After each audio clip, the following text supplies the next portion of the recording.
Beverly Hills, California, home to the rich and famous, a place where dreams are made and fortunes are spent. The sprawling mansions, the luxury cars, and the high-end boutiques paint a picture of opulence and success. But beneath this glittering surface sometimes lies a darkness that even the brightest lights can't hide. In 1989, the murder of Jose and Kitty Menendez shocked even this glamorous city. The brutal slaying sent ripples through the community, leaving everyone questioning how such a heinous act could occur in such a seemingly perfect world. Eric and Lyle Menendez, two sons from a life of privilege, were arrested and convicted of killing their parents in cold blood. The case quickly became a media sensation, with the public and press eager to uncover every detail. But why did they do it? Was it greed or something far more disturbing? The motivations behind the murders became the focal point of a trial that would captivate the nation. To the outside world, Jose and Kitty Menendez had it all. They were the epitome of the American dream, a family that seemed to have everything one could desire. Jose was a self-made millionaire, a Cuban immigrant who worked his way up to become the CEO of live entertainment. His journey from humble beginnings to corporate success was nothing short of inspirational. Kitty, his wife, was a former schoolteacher. She was known for her beauty and charm, often seen as the perfect complement to her ambitious husband. Together they raised their two sons, Lyle and Eric, in extreme privilege.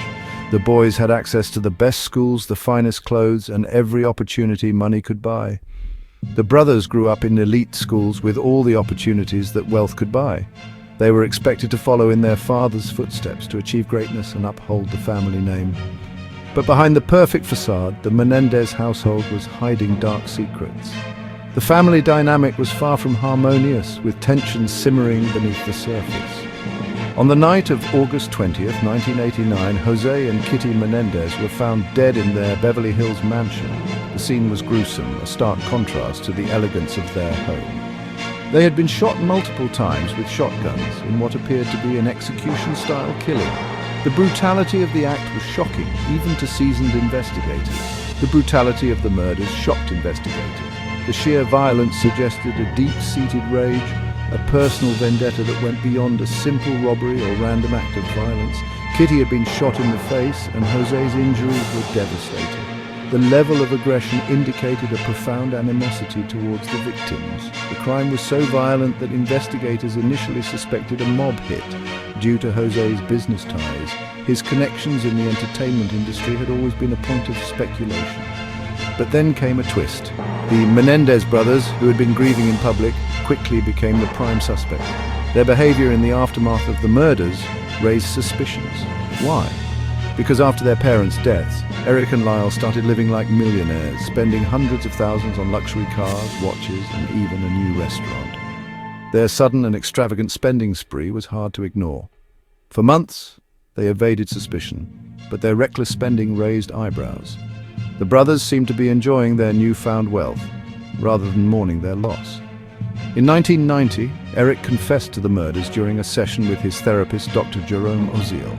The confession was a turning point in the investigation. The confession was recorded, and it would be the key piece of evidence that led to their arrests.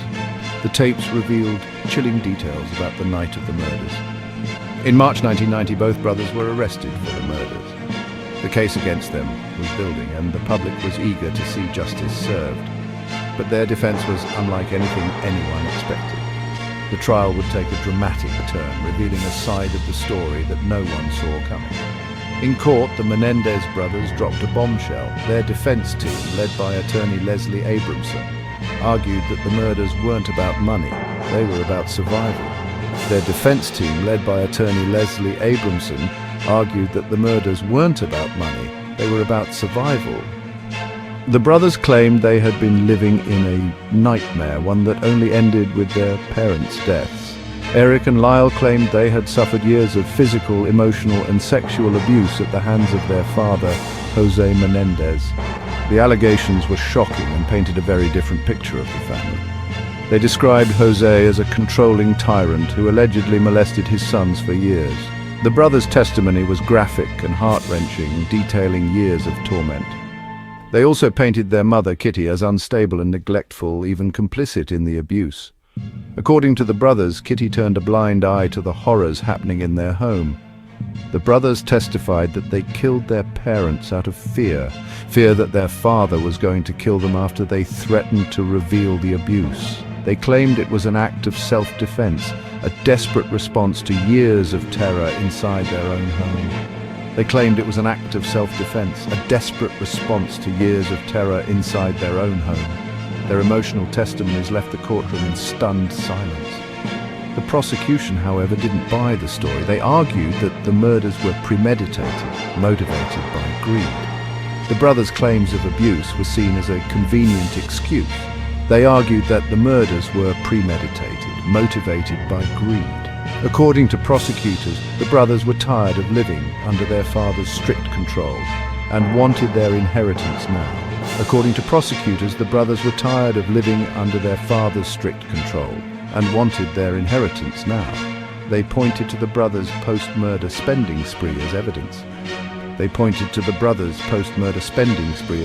Arguing that if they truly feared their father, why didn't they just leave?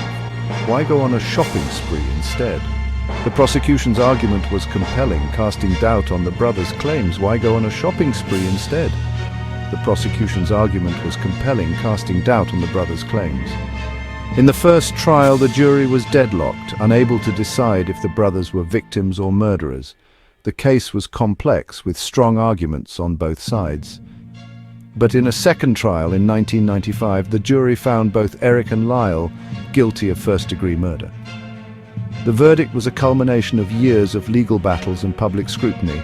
They were sentenced to life in prison without the possibility of parole. The brothers' fate was sealed, but the debate over their guilt or innocence was far from over. The Menendez brothers have been in prison ever since, but their case remains one of the most debated in American crime history. The story continues to fascinate and divide people, with new theories and perspectives emerging over time. Over the years, the Menendez case has been revisited through documentaries, books, and even TV dramas. Each retelling adds new layers to the narrative, keeping the story alive in the public consciousness. Some believe that the brothers were truly victims of horrific abuse, while others see them as cold-blooded killers who wanted nothing more than their parents' fortune. The divide in public opinion is stark, with passionate arguments on both sides. In recent interviews, both brothers have expressed regret and remorse for their actions, but the debate continues. Their words offer a glimpse into their minds, but do little to sway those firmly entrenched in their beliefs.